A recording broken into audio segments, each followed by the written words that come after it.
Avery, whose show is this?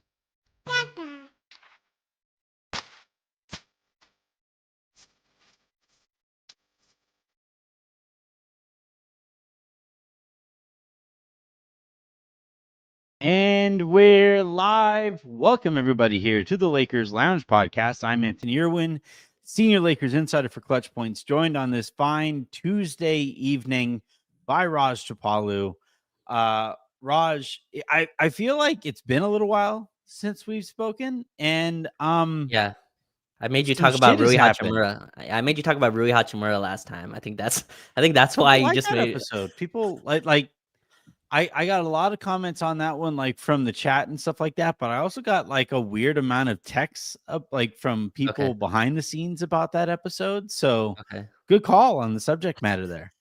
And then it Nice. was funny. It was like, over the last couple of days or so, the Wiggins thing has popped back up, and so Yes. the Rui thing has popped back up as a result of it. Right. So yeah, that was a good call. Good call by you to Yeah. want to talk about Rui. Yeah. We aren't going to talk about him today, though. No. Oh, damn. I prepared. Today on the show, we're going to be talking about, so we got a couple. I wouldn't say it was like, I think they qualify for updates of the Kawhi Leonard story and situation. You had a report out of Toronto that Kawhi basically asked for exactly the same kind of deal that he wound up allegedly signing with Aspiration LLC. Yes. And then there was also Ramona Shelburne, I think, in defense of the Clippers, had mentioned recently that the Clippers turned down more money from Aspiration $1 billion LLC. offer they turned down. Yeah, like Yeah. they turned that down for the sake of a more established sponsor, for the naming rights of their building. Aspiration Bowl would be nice though. I mean, that or in Dome, I'm sorry. Aspiration Dome. There's a ring Right to now it. would be the Perspiration Dome, right? Like everybody is like splitting this entire story out. Yeah. So we would, but anyway, I like, she reported that, I think, as like a defense of the Clippers, that like, yeah, they could have Right. gotten more money from him. But then I saw a really good point made today, and I should have grabbed the tweet to be able to cite it. But somebody else made the point today of like, that means they did their due diligence of that company to Right. turn down that amount of money from them. And that isn't actually a defense of the Clippers in this situation. So we'll talk a little bit about that. Raj, you and I haven't spoken about that situation at all, too. So based on your reaction pre-show, you have some thoughts on the matter. Yeah. So we'll talk First, about that. And yeah. then the thing that I really wanted to talk to you today about before the additional information came out about the Kawhi situation was a question that I got a couple days ago about Luka being the best player in the NBA, or his Mm, potential to be the best player in the NBA, what that would look like, what he would need to do, what that would mean for the Lakers.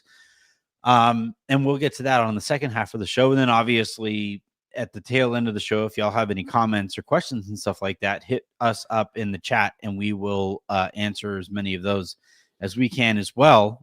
Perfect timing by Amon Brar, just dropped a super comment right now. So we will go ahead and actually, no, I won't. I'll leave that for the end of the show, Amon. But we have but good timing there, as I asked for comments in the chat. Dropped one right in there. So we'll get to that one at the end of the show. Quick reminder, please do hit that subscribe button if you guys are watching live on YouTube. If you're not on YouTube currently, you can find the show at YouTube at youtube.com/@Lakers Lounge to find the show there. If you guys are listening in the morning via podcast, please hit that subscribe button wherever it is that you get your podcast, preferably on Odyssey, because I am a company man. And yeah, Raj, let's go ahead and dive on in. Starting with, we'll leave the extra details that came out today alone for okay. a second. I just kind of want to pick your brain on where you Yeah. stand on this story. I know a lot of Clippers fans are like, angry at Lakers fans for having a take on this situation. And it's funny that they're angry at Lakers fans for having a take on a situation that cost them a three-peat potentially. Like, I don't know why Clippers fans would think we wouldn't have an opinion on this matter, especially in fucking September. But Raj, where are you at on this story?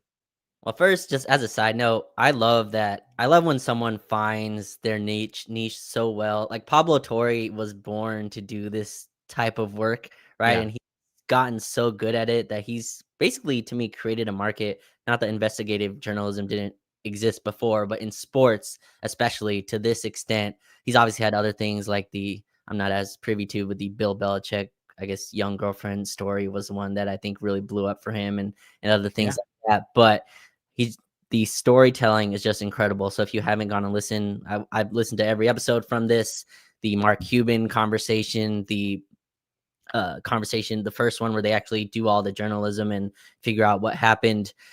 My favorite thing about this, Anthony, is I tweeted this at the time. There is a Clippers Blazers trade. Okay. And I want people to go, maybe they don't have it in front of them. There's a Clippers Blazers trade where the Blazers trade Norm Powell and Robert Covington, who at the time were one of the top trade targets, I believe, at the deadline. And the Clippers got them for this poo-poo platter of, I believe it was Eric Bledsoe, who was His like expiring contract. Right, yes, a second rounder who became I don't want to be here tweet. Yeah. Yes, Keon Johnson, who was a second round pick. And I remember at the time raising alarm bells, going, "What is this move?" And all the national media was going, "Oh, it's a genius move by the Clippers. Like, this move makes no sense." I guess it definitely was. It was a good move by the Clippers. They weren't definitely wrong. was. And I was like, what did Portland get out of this? They just traded Gary Trent for Norm Powell at the time, and they eventually used that space to overpay Jeremy Grant. In any case, I find this story extremely fascinating, and it does not surprise me at all that a guy like Steve Ballmer, who's extremely passionate about his sports team, who has money that other owners aren't anywhere close to, would use advantages that he can. And I don't think this means Steve Ballmer's a dumb guy. And I think the defense of Steve Ballmer is, well, he wouldn't be dumb enough to do this because he knows he would get caught. But he didn't know he would get caught. This was found in some small portion, some small detail of this little company that Kawhi, founded, Aspiration KL or something like that. That just, KL2.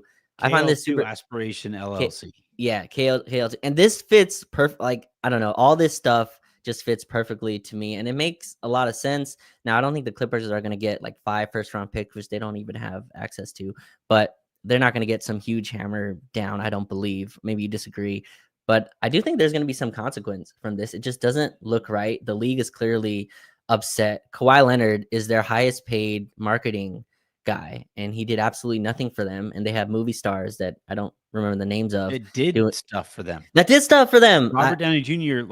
recorded, filmed a commercial for Aspiration LLC.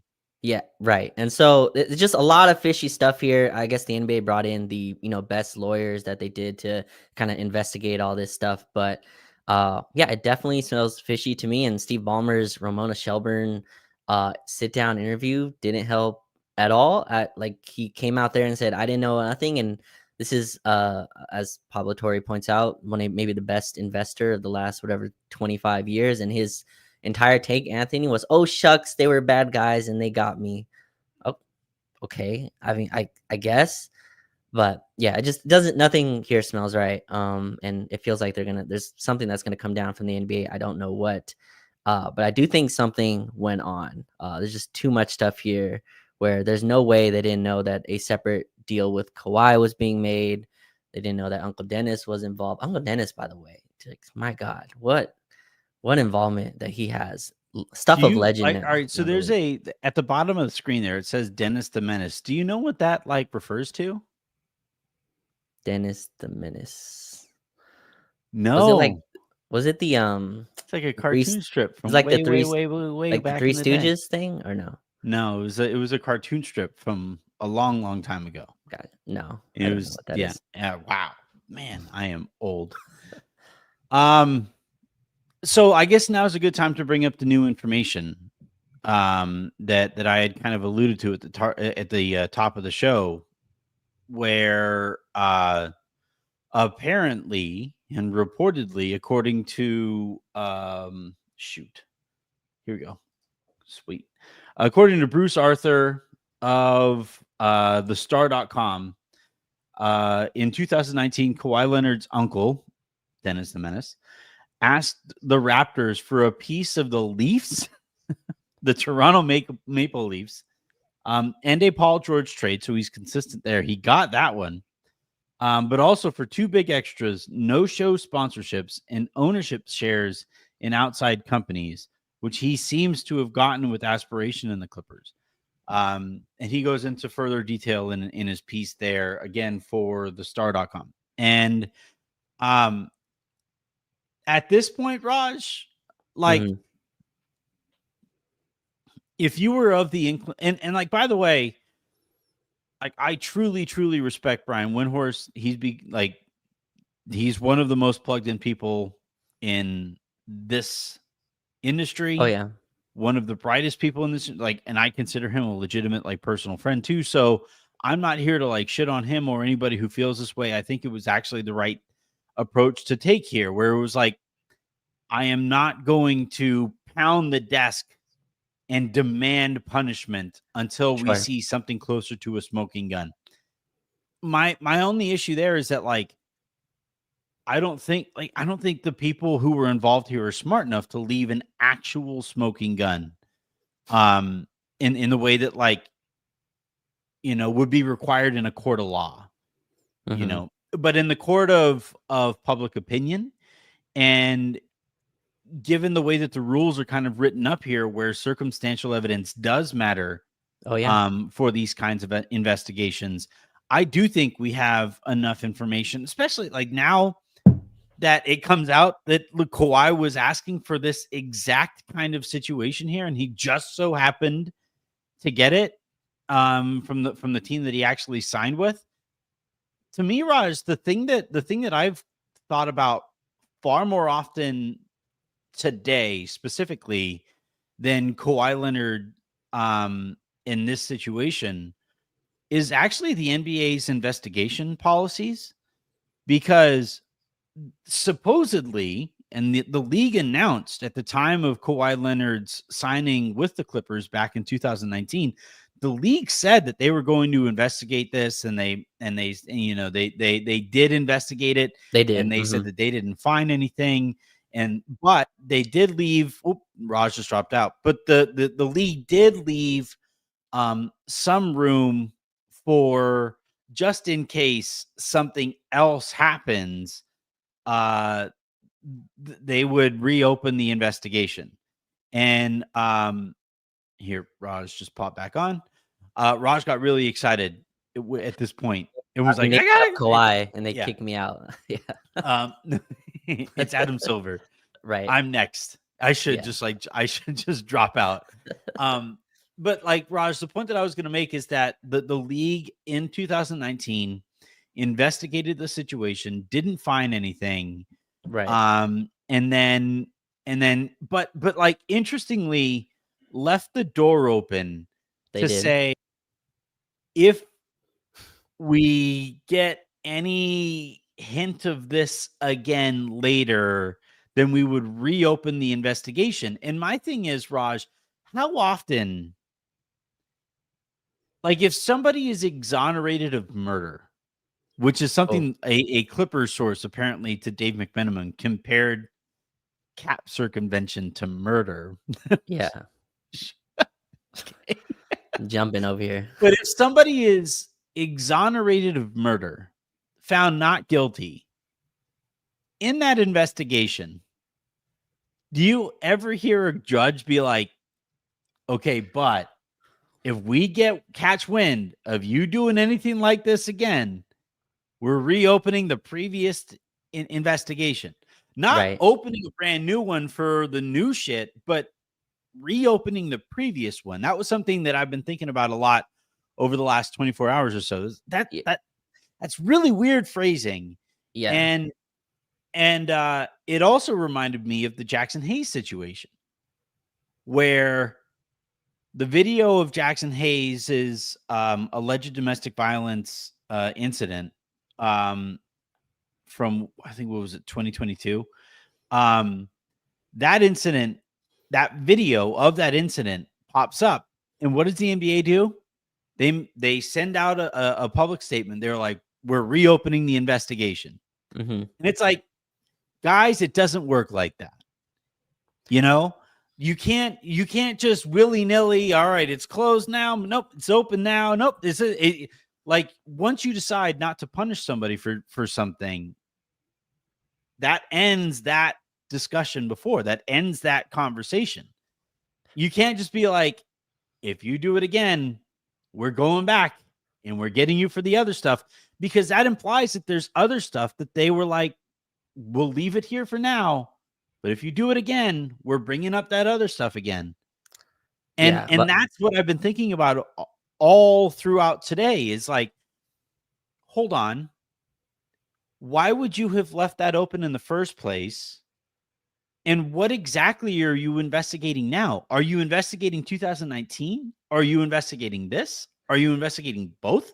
If you're all investigating 2019, is there stuff that you intentionally didn't investigate the first time around? What, like, the problem here, Raj, is that like the reason that Adam Silver has such a bear on his hands right now is because his actions back in 2019 to appease a brand new wealthiest owner in sports, his actions to appease that dude when he first got into the league and got his first big star, that ties his hands with this situation here, because there's no way to say, yeah, no, they just started this stuff just to keep Kawhi. Fuck out of here. I'm not dumb. Nobody here is like nobody paying attention to the story is dumb enough to actually believe that it started then. Yeah. Yeah, it started in the effort to keep Kawhi, not to land him, but to keep him. Get out of here. I'm not having any of it. Yeah. I think Adam Silver left that door open because there's been a pattern, right? I think Uncle Dennis the Menace, whatever, you want to call him, there's a pattern of stuff that he's asked from organizations. I think it's been publicly what he even asked of Jeannie Buss, right? What was the ask when Kawhi was considering the Lakers? There were stuff that he was asking for that was outside of the realm of what the Lakers could offer. And they said, we're not going for that. Toronto, now I think the articles come out, but I think that was known at the time as well, right? Kawhi wanted them to trade for Paul George then. That was known that they didn't want to do that. The stuff outside of wanting no-show salary stuff wasn't reported yet, but there was knowledge that, Uncle Dennis was very aggressive and asking for things that were outside of the salary cap. And I think that's why Adam Silver has kind of left this door open. And I find it interesting that, Steve Balmer, I forgot who mentioned this, but Steve Balmer was asked point blank by Ramona, has he asked you anything? Has Uncle Dennis asked you anything? All he said was, they know the rules and we know the rules. Here's the clip. Here's the clip. Yep. They know the rules. They, meaning Kawhi and his representatives, including his uncle. We know the rules. And if anything's not clear, we remind ourselves what the rules are. And we make absolutely clear we're going to abide by those rules. And they understand them as well. And it's important for them to abide by them, which they have.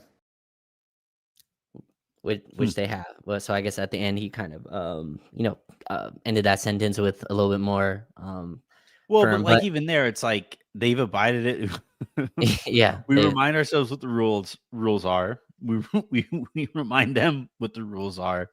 Yeah, and here's the thing though, like, so I've been thinking about like the Uncle Dennis angle of this a lot too, and the Toronto Raptors, obviously one of the league's youngest teams, right? I think the actual youngest. No, I take that back. The Thunder are the youngest team, right? Even though they're technically the Seattle Supersonics from before. Mm-hmm. But like in terms of ownership groups, like the Toronto Raptors are one of the younger kind of ownership groups in the league. And it kind of makes me think that at the time, that was their first kind of entry point into the modern star and the post player empowerment era. they might have thought to themselves, I guess this is how all these things go. Like, this is what all Uncle Dennis's ask for, right? And then after the fact, like, especially now, they're kind of like, it turns out no. Like years after the fact, it turns out no, that's not what they all asked for. Yeah. So their reaction to this doesn't necessarily surprise me all that much. But what does surprise me is the Lakers' reaction to some of the asks, right? Because the Lakers are very much in the superstar acquisition and keeping business model. That is their entire business model, is getting superstars and keeping superstars. And look, like, be completely honest, right? Dr. Jerry Buss and Magic Johnson, like, that partnership, that relationship extended well beyond, employer and employee. That was a, Magic considered Dr. Buss a father figure to a certain extent. They went to the Playboy Mansion together, and there was that aspect of the relationship as well. So, like, if we were to see something like that take place nowadays, we would certainly, that would raise a couple red flags. But that was way back when, right? That was back in the 80s. That was 50 some odd years ago. No, 40 some odd years ago. 40. I'm dating myself. I am from the 80s. But like, now that, like, in the time since, right, the Lakers have acquired and kept Kobe. They have acquired Shaquille O'Neal, and they re-signed Shaq to a contract at one point. They acquired Pau Gasol, and they extended Pau Gasol, and they acquired LeBron James, and they've since extended LeBron James. They've acquired Anthony Davis. You get my drift. And for the Lakers to have had all of those relationships, all of those negotiations with superstars, to walk away from that conversation and leak to Sam Amick of The Athletic. Yeah, man, that was a lot. Yeah. Uncle Dennis was not bashful. Like, for Jeannie Buss, who has seen probably as much, if not more, than just about everybody who is currently operating in any capacity around the NBA, for her to be like, yeah, that's a lot, man. What those guys were asking for was kind of crazy. Yeah. And then for him to go to the Clippers, and it's like, all right, fine. He just chooses the Clippers. Like, Bruce apparently reported that Kawhi just didn't want to play with LeBron James. That's been out there for a while, right? Like, I saw that getting aggregated today. That has been out there ever since then as well.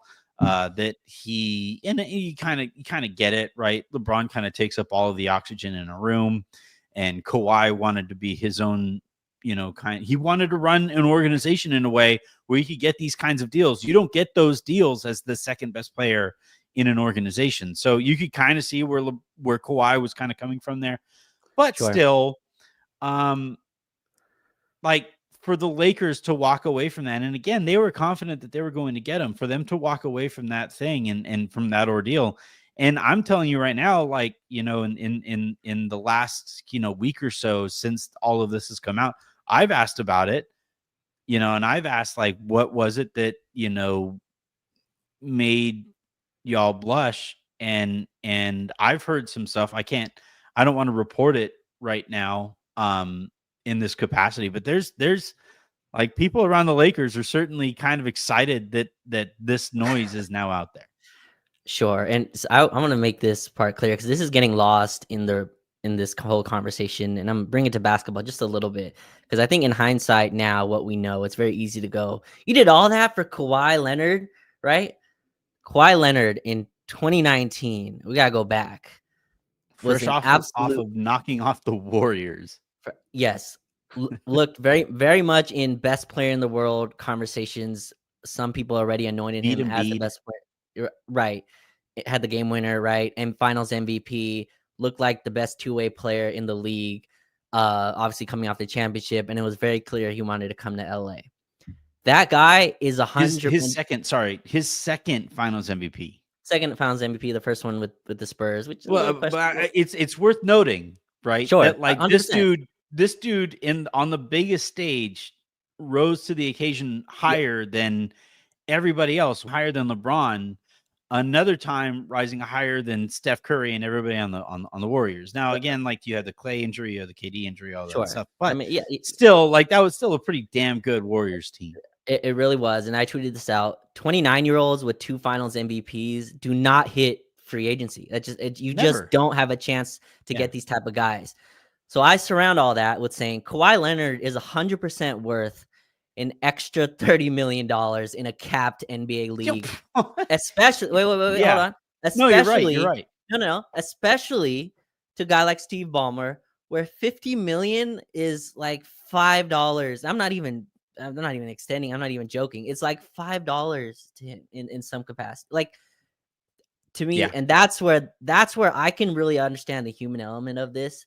And I can see Steve Ballmer as one of the most competitive MFers in the world. You don't get to where he is without being that, going, oh, I have this company. Yeah, I don't really want them all over my building, but they're just gonna throw money around. They obviously aren't run very well. Again, I'm just spitballing here, but I can use them to kind of funnel some extra money. And did they do it the smart way? Probably not. Using the Aspirations name in the LLC wasn't smart. But again, I don't think they thought any of this would come out. Aspirations was seen as $1 billion company at the time, I believe in 2021, 2022. The idea to me that Steve Ballmer knew nothing would be completely shocking. I would be shocked if that was the case. But yeah, I think Kawhi Leonard was 100% worth this. Yeah. Imagine Steve Ballmer looking at it going, wait. I can get Kawhi Leonard to the Clippers, and all I have to do is a couple more hotel rooms. Like, what are we talking about here? Sign him up. We'll figure all that later. We got him in the building. And so, yeah, I don't think they'll be, they'll be found for all this, found guilty for all of this stuff. But I do think there will be something that comes down. Well, but I keep coming back to, they have to get the book thrown at them. Like, again, really, if, all the ifs, notwithstanding, but I can't see it. If the NBA runs another investigation, and on the other side of the investigation is like, sorry, everybody, darn, please fork over a couple second-round picks, Mr. Balmer, and another $250,000 fine, please. Like, look, Pete and I talked about this on Friday's episode. If that's the outcome to this, it benefits us, right? It benefits your content. It benefits my content. It benefits all Lakers fans everywhere, because Mark Walter now gets to step into the wild fucking West. And we know what Mark Walter and AEG and Guggenheim and that entire crew, we know what it looks like when they step into the Wild West. You get Shohei Ohtani and you basically get him to agree to get paid years down the line, so that you can also employ Mookie Betts. You could also employ Freddie Freeman. You can also employ Glasnow, and you could also employ Blake Snell, and you can also employ the 2 Japanese pitchers that they've got, Yamamoto and Roki. Like, you could do all of those things, right? We have now seen what he has been able to do, and what that entire ownership group has been able to do with the Dodgers in the Wild Wild West, because that's how the rules are set up in baseball. It's the Wild Wild West, and everybody has figured out, like, damn, we probably don't want the Wild Wild West with that ownership group. We don't want to compete with those guys in this kind of a market. But if Steve Ballmer doesn't get punished in any meaningful way here by Adam Silver, and it ushers us into this world of cap circumvention doesn't actually matter all that much. Who has the most relationships with sponsors? Who has more of those than the Lakers do? Yeah. Because that's all this is if they're going to say that this was just facilitating the first meeting between player and team sponsor, then who could do that better than the Lakers? Nobody. Yeah, right. That I think it's tough to throw the book because there's enough plausible deniability here where I think it's gonna be tough to throw the whole book at them. Um, I don't know if I want a league where it's a wild, wild west, even with the Lakers having the ownership Me they neither. do. Yeah. This is the thing. All right, so take you guys a little look behind the scenes. Again, for some reason, Odyssey has made me like an ambassador, and it's my job to go out and talk to shows and keep a real close eye on markets and all of these things. And one of the things that I've really noticed is that like baseball content is podcast specific content. It's just it's a bit of a lift. It's a it's kind of tough to get people to that market. And I think one of the reasons for it is because everybody just kind of looks at the Dodgers now and it's like, how do we beat that? Mm. What do we What's do the against point that? kind of thing? Yeah, what's the point? It's like when KD went to the Warriors. It's like, what are we doing here? Why are we playing games? Yeah, Like I mean, shouts to Daryl Morey and the Rockets for actually going for it back yeah. then. But like basically everybody else kind of looked at that roster and was like, We'll see you at the draft. yeah. In And 2019. Yeah. and so for if we do get nudged into this era where cap circumvention is kind of sort of okay, yeah, the Lakers stand to benefit, but I think the league suffers. Mm-hmm. As it already stands, you have plenty of people in Dallas. I live here in Austin, man. I have plenty of neighbors who were like, "Oh yeah, the league forced Luka to the Lakers. We don't know how. We don't know." And Cooper Fly getting to the Mavericks is proof thereof. You already have that going on. But if Right. it's just like okay now, if Luka can sign at a discount moving forward, and the Lakers can afford Luka and Giannis and Jokic, then what? Yeah. I want to go back to the point about Balmer and why he would do this for Kawhi specifically. And you're absolutely right to point out the bad mother bleeper that Kawhi was at the time. But I actually think this extends more to Steve Ballmer personally, because for the vast majority of his career, he was Microsoft. He was he was the baddest dude on the block. He represented the baddest company on the block. He got to bully people out of the market. There was no competition with Microsoft for a really, really long time. And I've always kind of wondered with him buying the Clippers specifically, if part of his interest in doing so was proving to himself that not only could he function as the baddest MFer on the block, as he did with Microsoft, but he could also be the underdog.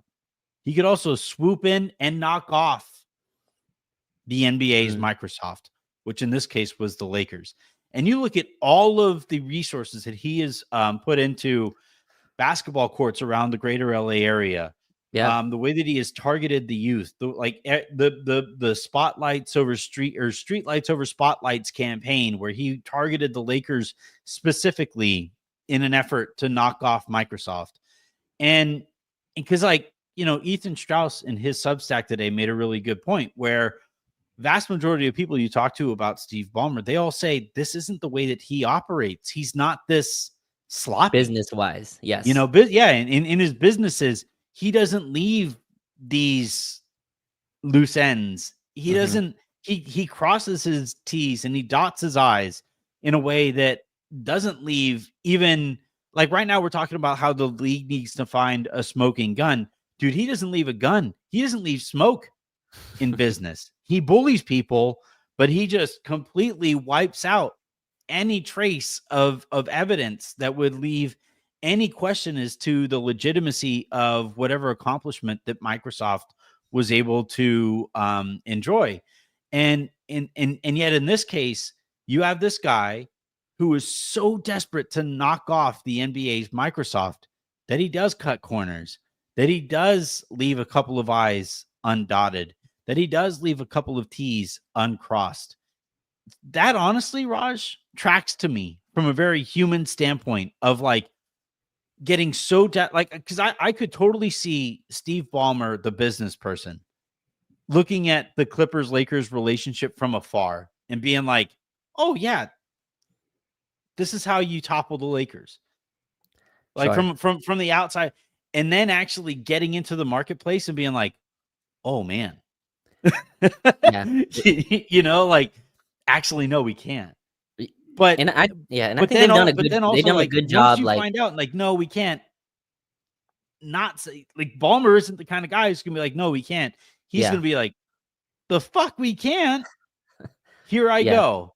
And I'm willing yeah. to do whatever it takes to knock off Microsoft here, because I got to prove to myself and everybody else that I can operate as both the bully and the bullied. Yeah. And in this case, I think he bit off way too much dip on that chip. And this is what that looks like. And he's done what I think any fan of a team would want their owner to be. He's been passionate. He's put his, he's put all the money he could into the organization. I think he's made really awesome projects, and he's built buildings. He's burnt down buildings just to build buildings. Like, he's done exactly what you would want. I think the part people forget, Anthony, he was already fined for this in 2015 for DeAndre Jordan. You talk about how good Kawhi was. DeAndre Jordan in 2015, people forget now because his Lakers stint was something I try not to remember anymore, and he's somehow still collecting checks in Denver. But DeAndre Jordan, he was fined $250,000 for unlawful or unauthorized business investment opportunities. I think when DeAndre Jordan returned to the Clippers, I think there was that strange kind of locking the door or chair on the door for the Dallas situation. But there's already precedent for this. And again, do I think 250,000 really, changed how Steve Ballmer operated? I don't think so. Again, I don't think an extreme is going to occur here where so much cap, circumvention will occur if the Clippers aren't fined heavily. I think that's a big step to take. I do think this puts a lot of owners on notice, and I think one thing that has been spoken about is how many teams want their closets opened, how many teams want skeletons to be seen, and that's why I think the league will, tread lightly here. Steve Ballmer is also hosting the All-Star game this year. Intuit Dome is hosting the All-Star game. That is a really tight rope to walk. It's tough to piss off your all-star sponsor. You don't really want to do that. And I do think, like, Steve Ballmer's been good for the league. I think it's put the league in a different stratosphere in terms of ownership, and just having a guy with that much money, buy one of your teams has at least given them really good resources and publicity and all that type of stuff. But I'm interested to see what the league comes down with, because I do think there's a lot here. And my final thing, Anthony, is it's because who Kawhi is.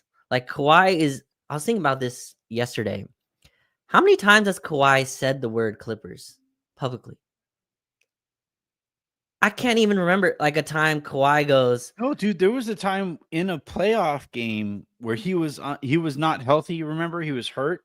Sure. And rather than sit down with his teammates on the bench, he was sitting up in a suite. Yeah. Like, this is kind of, I've had a theory over the last couple of days or so. Is like, is this guy just addicted to PTO? It's like,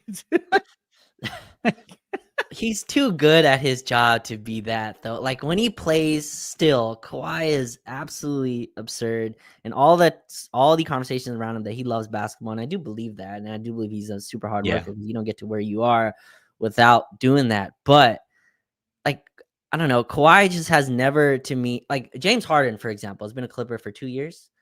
But Harden has completely embraced being a Clipper. Like, he's always been a Clipper.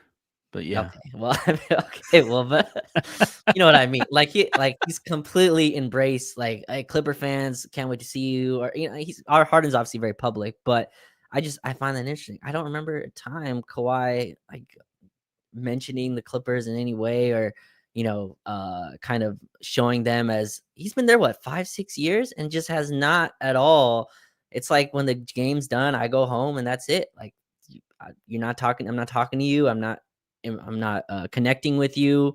I find it super fascinating. And so that guy being the head, sponsor, marketing, highest paid marketing guy, like, that's the thing to me, is the smoking gun, is that you hired Kawhi Leonard, who wouldn't even tweet for you, wouldn't retweet for you, like doesn't have the word aspirations next to his name at all, other than next to an LLC. That's the guy that's making the most money just because to have a good relationship with the team. That to me is and to never announce it, and to like the never announcing it. It's one thing for Kawhi to never say anything because the dude never says anything. Sure. But for the company, like, dude, I remember going back to SB Nation, you know, when they hired me away from Locked On Lakers, and that was me. You know, I'm worth fractions of fractions of fractions of fractions less than Kawhi Leonard to any company. And yet I remember when I walked through the doors, they were like, yeah, we really want to bang the drum. We're really excited that you're part of our organization and that you're going to help us build out this podcast network and you're going to do all these things. That was quite literally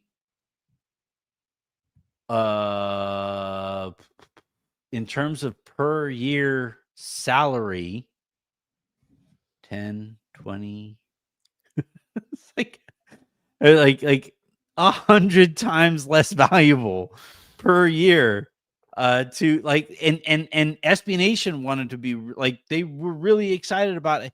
You would think hiring somebody to the tune of $7 million a year, the company would be really excited to speak on the fact that they landed that talent, but no, they didn't either. You know, that to me is the smoking gun. It's not, it's not actually, you know, I don't think they're ever going to find this, the email from Steve Balmer to the head of Aspiration LLC. I don't think they're going to find anything like that where he's like, yeah, I need you to pay Kawhi Leonard on this day every month, this exact amount. You're not going to find that.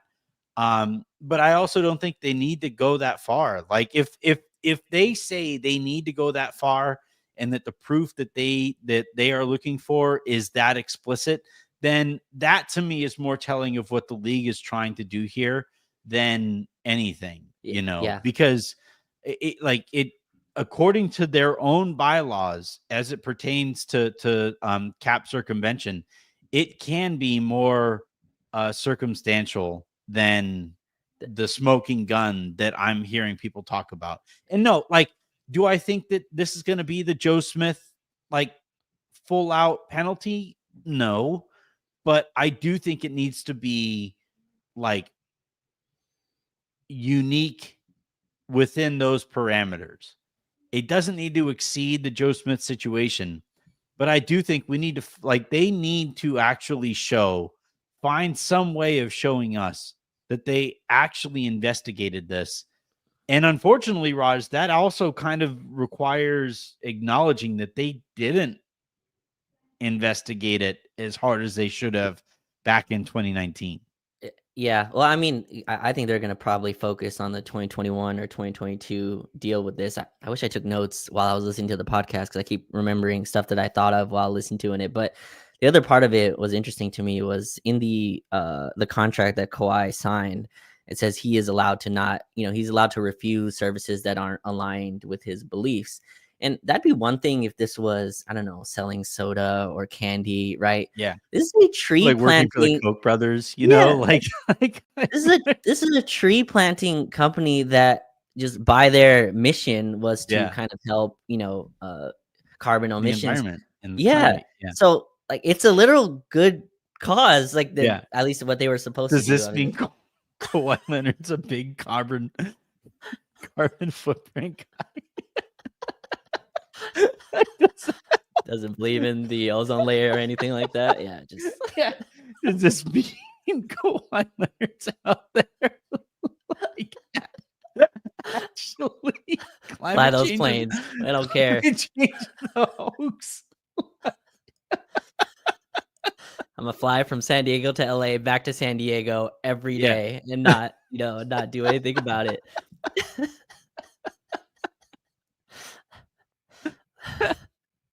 Maybe. I don't know. Might be. We got to move on really quickly. So we aren't going to spend as much time on this topic as we may have thought we were going to at the onset of the episode. So maybe Raj and I will come back to this subject matter in a later episode as well. But Raj, I wanted to talk to you. I'm not going to say what I said on yesterday's show as far as like what I think Luka would have to do to become the best player in the league, the things that he would kind of have to focus on. Yeah. What would you say those things are? And then we'll compare answers. Whenever I get this question, I always remember, 2024, I believe it was the playoffs. If Luka, obviously it's a big if, but if the Mavs beat the Celtics, I think Luka comes in to that season the best player in the world, like the consensus best player in the world. So that player to me is, and maybe if Mavs have a better team, if Kyrie plays better, yada yada. There's a lot of circumstances. Boston was just really good, obviously, and beat them, I believe, in 5 in that series. But I do think Luka showed an offensive ceiling that is best player in the world type of stuff. And to me, that's really the consistent part of it. His defense is never going to be good. It's never going to be, great. It might never even be above average, but I do think there's a gap. There's a large gap between worst defender in the league and below average, right? It's like Trae Young to, a below average defender. And I think if he can make that jump, obviously the health is a part of this. His drives were down the last few, seasons. I believe that was a weight thing as well. But if you watch him in Eurobasket, by the way, I had the black SUV Sudans pull up to my Twitter account for these. I was posting the FIBA basket Euro videos, and I got an email of like 9 tweets of mine, and they're like, your account is currently locked. Really?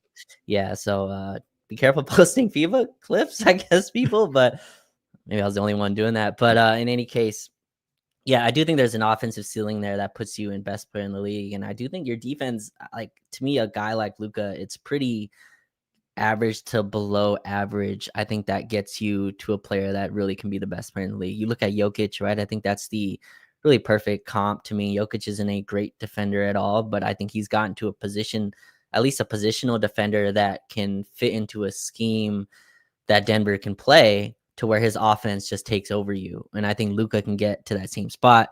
I counted in their last game, Anthony. Luka Doncic did not set a single screen, and I'm still like hoping that it's something that is involved with the Lakers, but he didn't do it in Euro, didn't do it last season. So I'm hoping that's something that comes. Well, it's different if he's not doing it in Euro. Like, who's he screening for in Eurobasket for Slovenia?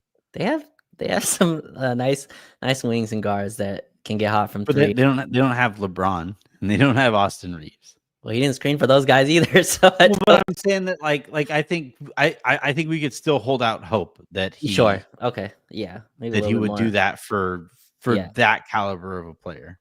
Sure, but yeah, to me that's the jump for him, is just the consistency on offense with the conditioning. I do see him still get a little bit tired in fourth quarters, just because how much he pushes himself in the first half. Again, he'll have a 25-point half and have 8 or 9 in the third and fourth. That's something that I think that he can kind of get a little bit more consistent with. But yeah, the offensive ceiling player is there. He can definitely be the best player in the league next year. I don't think that's too crazy of a jump for him to make. He's already top 4 to 5 player, I would say. Even with the weight stuff, even with all the stuff that was going on. And he's hitting his free throws in Eurobasket, by the way. That's a really nice development as well. The free throw line has been good to him. So, yeah, I don't think there needs to be much of a change. Defense get to below average, and the offensive player is going to be there. That can jump him, depending how the Lakers win goes. But, yeah, that's where he can be the best player in the league. I think we had almost exactly the same answers. So like my thing yesterday was, improve off of the ball, become more of a threat off of the ball. That's the thing that, separates Steph from his contemporaries at the position. And like, I'm not saying, go out there and be a great cutter. He's obviously never going to catch lobs or anything like that. And it's so funny how defensive Luka fans get about this, right? So Edgar, what the fuck is screening for LeBron going to accomplish? Ask yourself that again. Involves your best players in the same. All right, the Edgar read that to yourself one time. What could Luka Doncic screening for LeBron James accomplish? I don't know, pal. Let's give it a shot. Let's give it a shot. Let's see what it looks like.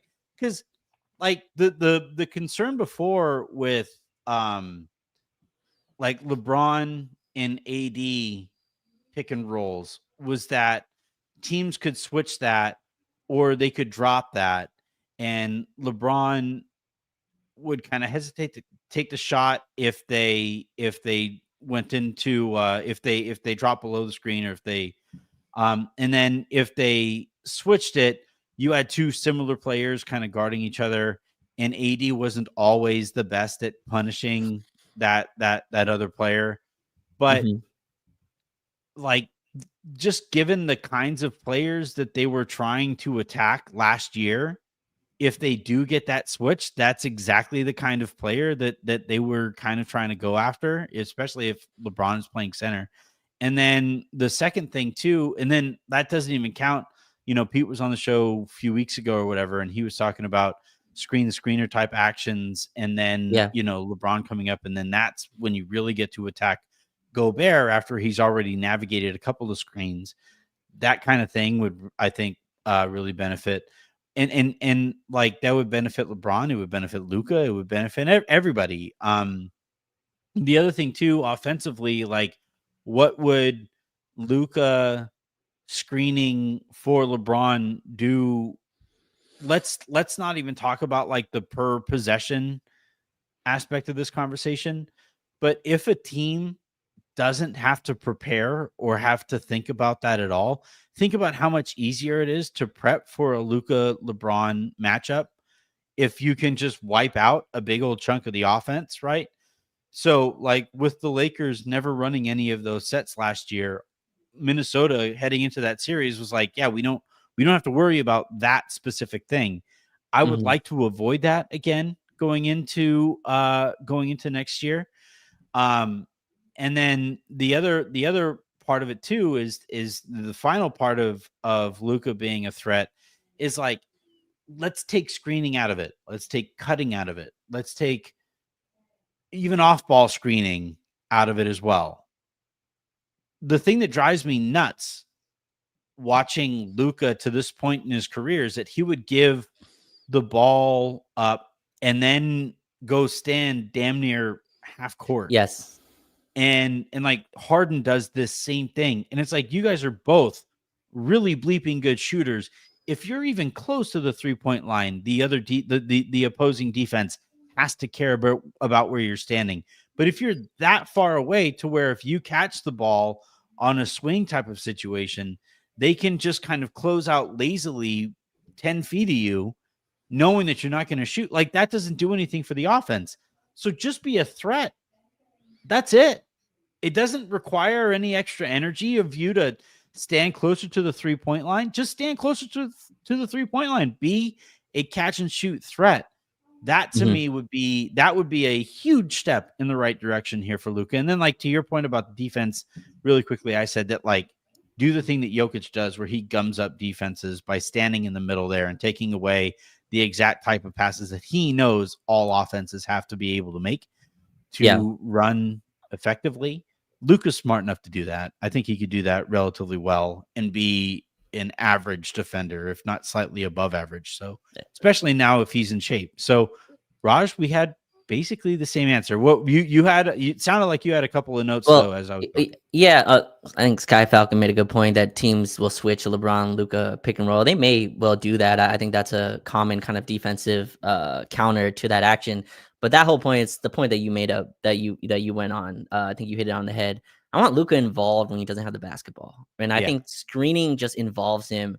If you watch Slovenia play, Luka doesn't set a lot of on-ball screens, but they're set up. They're very, controlled actions. Their spacing is pretty much on point every single time. They run a lot of double drags. It's like 2 double screens for Luka, and he gets to kind of choose out of that. Screen is really just an opportunity for a defense to make a mistake. And to me, we have the 2 best problem solvers in basketball on the same team. That's where I think just a little bit less isolation would help him out. Luka's going to have the ball. Now, there was a stat, Anthony, that I think Luka led the Lakers by a mile in ball screens ran. and he doesn't even like register as a stat as a guy who sets a screen. Like you can't even find a number for how many screens he set last year. And I think that, to me, I'd love that ratio because he plays with two other guys that we prop up as ball handlers. Austin Reeves and LeBron are both two players that are, theoretically going to have the ball a lot as well. And so during those times, I'd love for Luka to be just a threat within that. And I think that opens up his games. He's hit some like curling threes in Eurobasket stuff I'd love to see JJ involve him with. But this dude's one of the best just on-ball creators in the league, and that's what puts him in the best in the world conversations. Again, I keep saying it. I think he was the best player in the world in that run with Dallas, that Dallas roster. You look back at it, and it's really interesting. Like PJ Washington, Derek Lively, Gafford, obviously Kyrie was a part of that, but that roster getting to the NBA Finals, even getting a game off Boston, that player that's still in there, that's in better shape, hopefully. That's best player in the world type of stuff. And he's 26, just turned 27, I believe. Or did he just turn 26? I believe he turned 27. I think he turns 27 in season. Yes. Yeah. Still insane. Luka Doncic is a Los Angeles Laker, but in any case, has the best player in the world case for sure. If he comes to the season. I think this is the bigger point to make here, aside from like how it would look. And obviously, like, I talked in yesterday's show about like what it would mean for the Lakers. It means championship. If Luka is the best player in the league, then the Lakers win next season's championship. They have LeBron. They have a pretty damn good roster around it. They have the assets to make that roster even better, or at least make it make more sense. Like if Luka Doncic is an MVP caliber player, if he is better next season than Jokic, if he is better next season than Giannis, they win a championship. That's how it goes. And no pressure. But I do think a lot of the stuff that we're talking about is very feasible. And by the way, the first step, Raj, he's already taken care of it with like being more serious about his body. Like he looks a lot better. And it's so funny. When you do something that people are kind of nagging you to do, there's always that initial like kick, kick the table or whatever. It's like, oh, whatever. And then because I remember with me, I obviously I like my wine, and back in the day I liked my margaritas and I like my old fashions, I like my cocktails. And I remember people telling me like, dude, you're getting older, you're gonna have to like chill on this shit. And it was like, no, come on. I'm fine. I'm in my 20s. And then it was like, I'm in my early 30s. And then it was like, I'm not in those anymore. But like, there's that moment where you do make that change that people are kind of nagging you to make. And you realize like, damn it, they were right. And like you're a lot healthier. I'm a lot more attentive. I'm a better dad, better husband, all those things, better person. And it's like now I walk with a little extra pep in my step, and that's kind of where I see Luka at right now, where he's kind of like gotten past that initial fine, I'll lose the weight, and now like you watch him on a basketball court and he's just like, okay, yeah, this is actually more fun. He's like smiling with all fans. Like he is absolutely living up the new body that he's got. He's like, damn, I actually have legs in the second half. Let's go. Like, this is cool. He looks younger. Yeah. and like I really think that, and we all have it. We've all experienced it. Those of us who have, lived into there's that clip that I made fun of this morning of Bad Bunny, who was like dancing on the stage and he like messed up his knee bouncing around. Turns out he's 31, dude. And when you get to like, when you get past your mid 20s and your late 20s and into your 30s, like your body just recovers a lot more, or just does dumber things than it did back when you were in the prime of your life.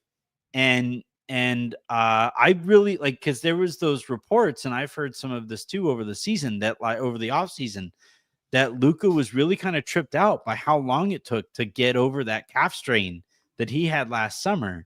and you get to like your mid to late 20s and your body just doesn't recover the way that it used to, it does, like, you could basically go in one of two ways. You can accept that, oh well, I'm old now, here I am, or you can make the necessary tweaks and you can eat better, you can drink smarter, you can exercise a little bit more, you can pay more attention to the signals that your body is sending to you, and you can be healthier, be frankly happier on the other side of it. And it's like, I'm watching him play and he just looks not just lighter from like a visible standpoint, but from an athletic standpoint, from a happiness standpoint. It's like, actually, this is kind of nice. Yeah.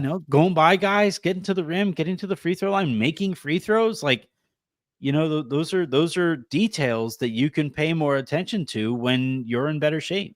Well, we gotta And also like remember. Cole here is like Cole here's again apparently another Luka stan. Fine, I'll lose the weight is hilarious after coming off of 5 straight first team All NBAs. You're right, dude. He was really good in his early 20s. My point is that it gets a little harder the older that you get. Well, and he just missed a big ass chunk of last season with a calf strain that, those soft tissue injuries, they do get a lot of times connected to conditioning and all of those things. Yeah. Well, the question also is, like, you can go either way, right? There's public pressure that can come at you and tell you you're overweight. You can either take that as constructive criticism, or you could say F you and I'm not doing anything. There's two different ways you could have gone in that route. And Luka's one of the most competitive people in the world, who just had a team, a place he loves, tell him, we're betting against you. We don't believe we don't believe you're ever going to lose the weight. I find it, I'm not comparing these two players, but the report came out today, Anthony. It's sad because I'm also getting to a place where I'll remember players for something that, like, people coming up now won't remember them for. You know what I mean? Like, rookie Ben Simmons to me was absolutely absurd. Like, the first 2 years of Ben Simmons, absolutely an insane basketball player who was getting LeBron comparisons. I remember Sam Vecini on a pod like in 2019 was like, Ben Simmons averaging 28 and 8 or something. That's LeBron type numbers. To go from that to now, or looks like a guy that will be out of the league next season, right? Just fired his agent, or his agent? No, his agent fired him. Agent fired him, excuse me, right? And so that's a player where a lot of public pressure went, you don't love basketball.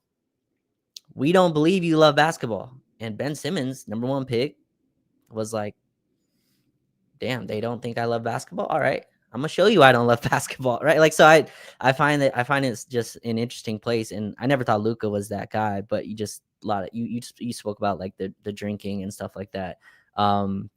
Yeah, with Luka, I mean, drinking was probably a part of it as well, I'm sure.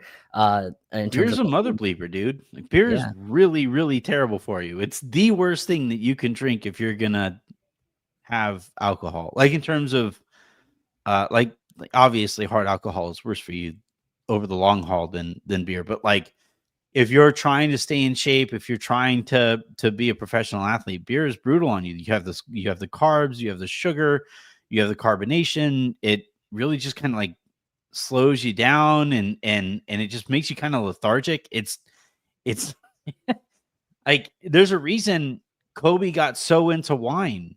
There's a reason LeBron is a big wine guy now. It's like, if you're gonna do it at all, that's the one beverage that it's just not. Yeah, it's not the one that coincides with a healthy professional athlete's career. What's funny is that, like, I pretty much cut out. I'll maybe drink like once a month of that type of alcohol, but when you go back to it, your body actually, like, it's even worse than when you drink it on a consistent basis, because it takes you like 3-4 days to recover now because you've been so healthy, right? And so, like, I don't eat fast food, but now, like, if I'll go eat something fast food, my body would be like, what the hell is this? You know what I mean? So I just find that interesting. So yeah, it's addictive either way. You can get addicted to the negative, you can get addicted to the positive, and it feels like Luka's really turned it around. And my interesting question is, Anthony, this is not for this show, but does this happen if he's not traded from Dallas? I don't know. Probably not. Probably not this summer. I doubt it happens his camp says so, but Yeah. We'll never know. We'll That's never true. know. All right, Make let's thought. really quickly dive into the starred comments here, starting with the most important clip on the show. That would have been a good time to do the other one. All right, never mind. I was so glad that didn't come up. Amon Brar, hey Anthony, if the Kawhi stuff comes out to be true, does Pelinka get somewhat of a pass for not getting Kawhi in 2019? I mean, I think the bigger pass that he gets from 2019 is that they won the championship anyway, right? Like, I think that matters more than not getting Kawhi in that moment. I do think, though, like to Amon's point, that we've now had consistent reporting that Kawhi wasn't all that interested in playing with LeBron. And now you add to that the off-court things that the Clippers were willing to do, reportedly or allegedly, that the Lakers were not willing to do, or like literally couldn't do, right? The Lakers ownership just has way shallower pockets than Steve Ballmer. So I don't know if I would go so far as like to start talking about a pass, because you're still the Lakers and you're talking about a three-peat probably if you're able to land Kawhi there. And if you can't convince a guy to stand up to sign up for a three-peat, then I don't know what you're necessarily there for. What do you think, Raj? Yeah, I don't really know if anyone that like I've seen really blames Rob for, not getting Kawhi. That didn't really feel a connection to me. I don't think the pitch was what was the problem. I just think the Clippers offered a lot more than the Lakers did. So much so that right when they signed Kawhi, they went and made the move that the Lakers could not make, right? Lakers didn't have the stuff to go get Paul George. Now Paul George should have been a Laker probably earlier than that if things went the way they were supposed to. But in any case, the Lakers didn't have what Kawhi could ask for at that point. And so, yeah, I never really connected those two things. The Lakers made the space. The sell was Anthony Davis and LeBron. If Kawhi doesn't want to buy that sell, then I don't know what else you can really do. Like, you're going to play with Anthony Davis and LeBron James. That's the sell. Like, there's not really much else there. There's endorsements and all that stuff I guess you can sell, which I think is kind of known already. If you're joining the Lakers, it's pretty clear you're going to have a bajillion marketing opportunities. Kyle Kuzma was, had insane marketing Alton stuff. Connect is currently doing commercials for El Pollo Loco.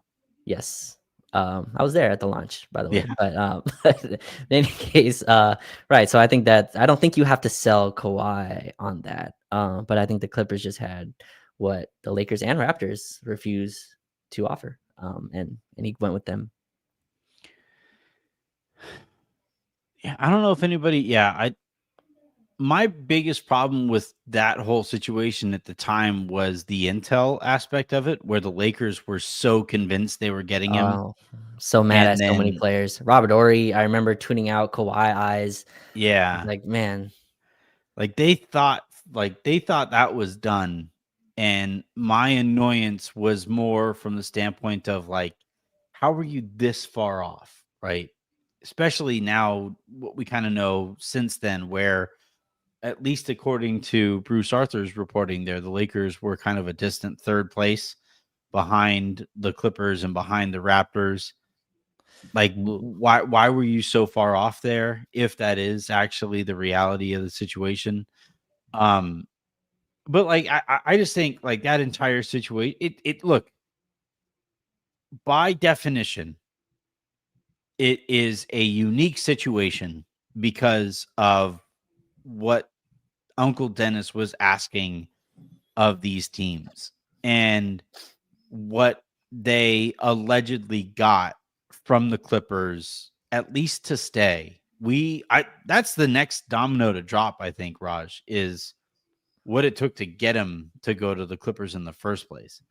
Like that's the next big thing that yeah. It would appear that anybody covering the Clippers right now kind of has their heads buried in the sand. so they aren't exactly digging to find out anything on that front. But like, if I were like a national reporter or something like that, trying like, and it's something that I've been asking around here with the Lakers. I honestly, to their credit, they've been kind of like reluctant to talk about any of this, at least over the last Makes week or sense. so since this has come out. Like I've asked about it, and they're like, honestly, dude, it was 2019. We're focused on Luka. We're focused on this upcoming season. Yada yada yada. Basically, nobody's all that interested in talking about this anymore. But I think the next big domino is something to like, if we start to hear more noise about stuff that happened in 2019, then this story breaks wide open. Yeah, that's tough to open up 6 years later, go back, interview people about that time. I do think that part of this, maybe they look into it a little bit. I'd just be shocked if they go into a deep investigation on the stuff happening 6 years ago. I do think there's a deep investigation about this specific endorsement deal, because this makes no sense at all. So that's the part I think they'll dive into. Yeah. But yeah, I'm sure if you go back, there's stuff that was exchanged or spoken about that probably isn't in the CBA and all that stuff. But yeah, which, like, complete fairness, a lot of those conversations extend beyond the CBA. The thing that like makes this unique is how many people I've spoken to around the league who are like, no, this far exceeds that. Right. This is truly unique. So we'll see. Yeah.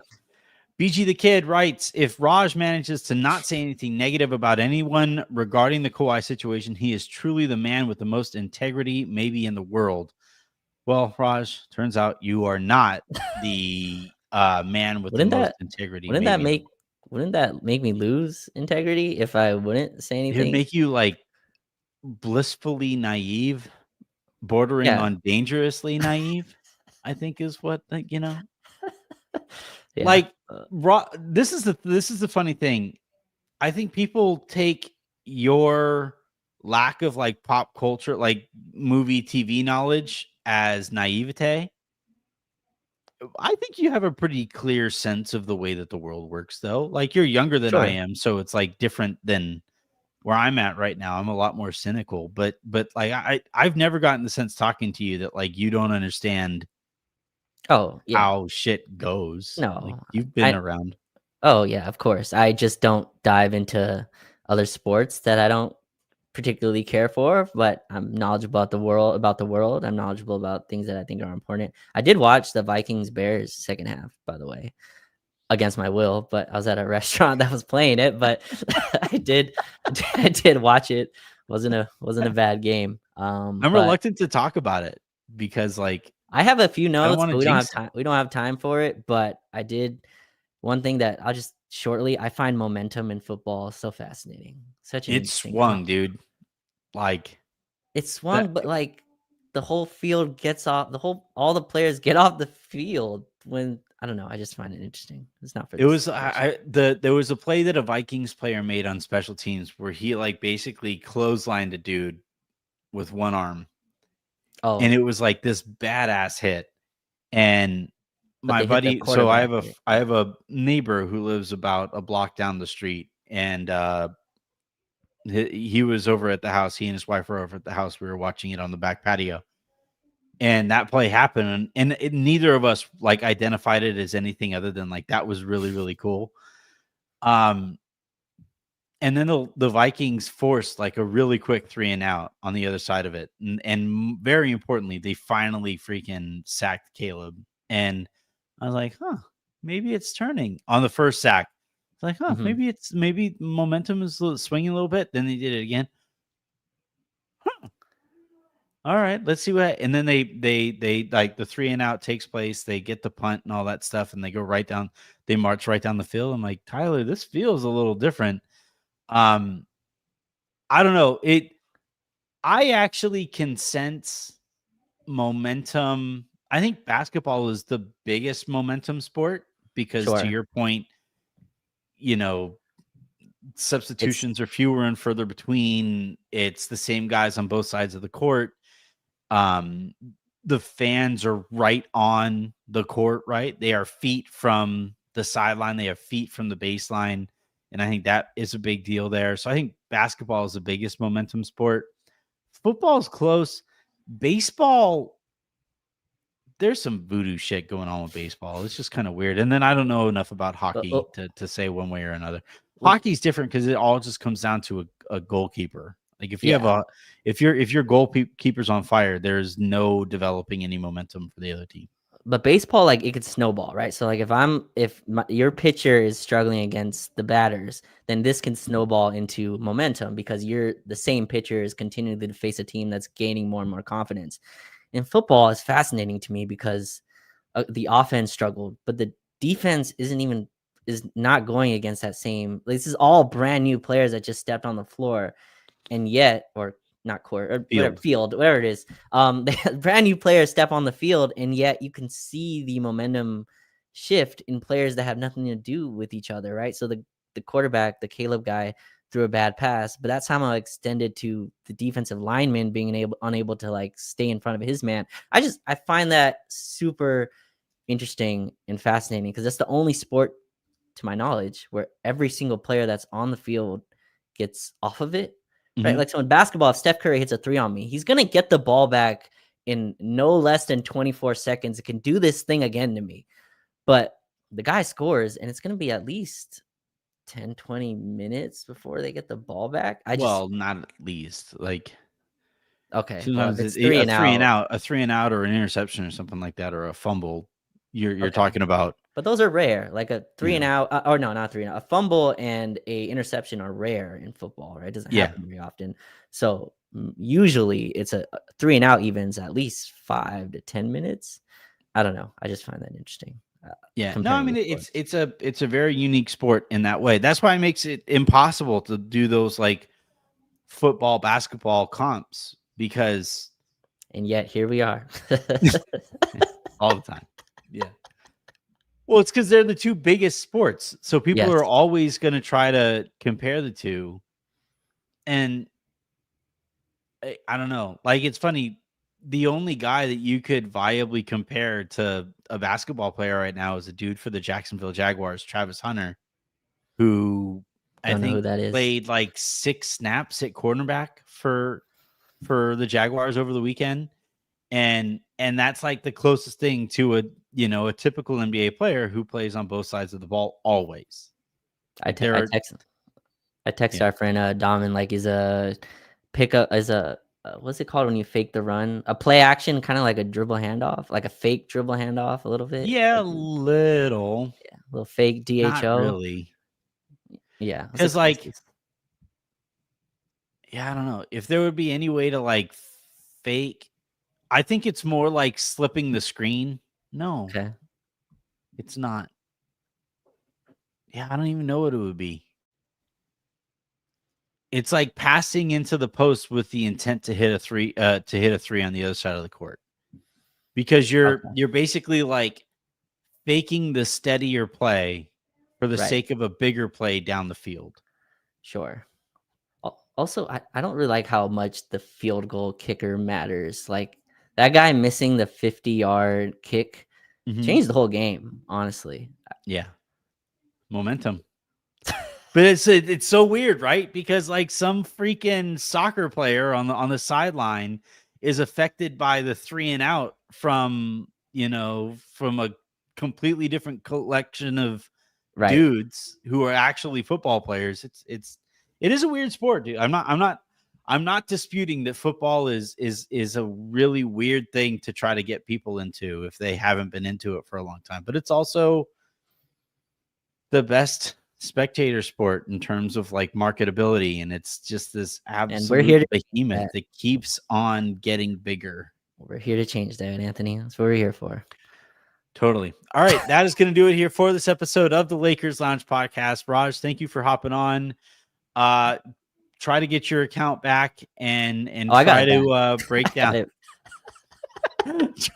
try to break down because Slovenia plays tomorrow, right? Like they play. Yeah, and I will not be posting any clips. They were very stern on saying your account is subject to be banned if we catch you again. So I will analyze it through words and share the official FIBA accounts clips that they post. So good call. You can find Raj's work at silverscreenandroll.com. And then, hey, we're like 3 weeks away from training camp and 6 weeks away from opening night and all of that good stuff. So we are relatively close to, fairly regular actual Lakers breakdowns too. So yes. You're going to want to follow Raj for all of his X's and O's breakdowns. There are very, very few, if anybody, who does it better than Raj. So check out his stuff there. Until the next time you guys hear from us, I'm Anthony Irwin. That was Raj Chapalu. That reminded me of every time I text you or every time I have to enter your name. I remember the first time that you were like, I was announcing the fact that you were going to be a part of the then Silver Screen and Roll podcast network. Yeah. And I called you Raj Chirapal for some reason. No, but Raj Chapalu. I am Anthony Irwin. Have a great rest of your day. Make somebody else's, and I will talk to you tomorrow.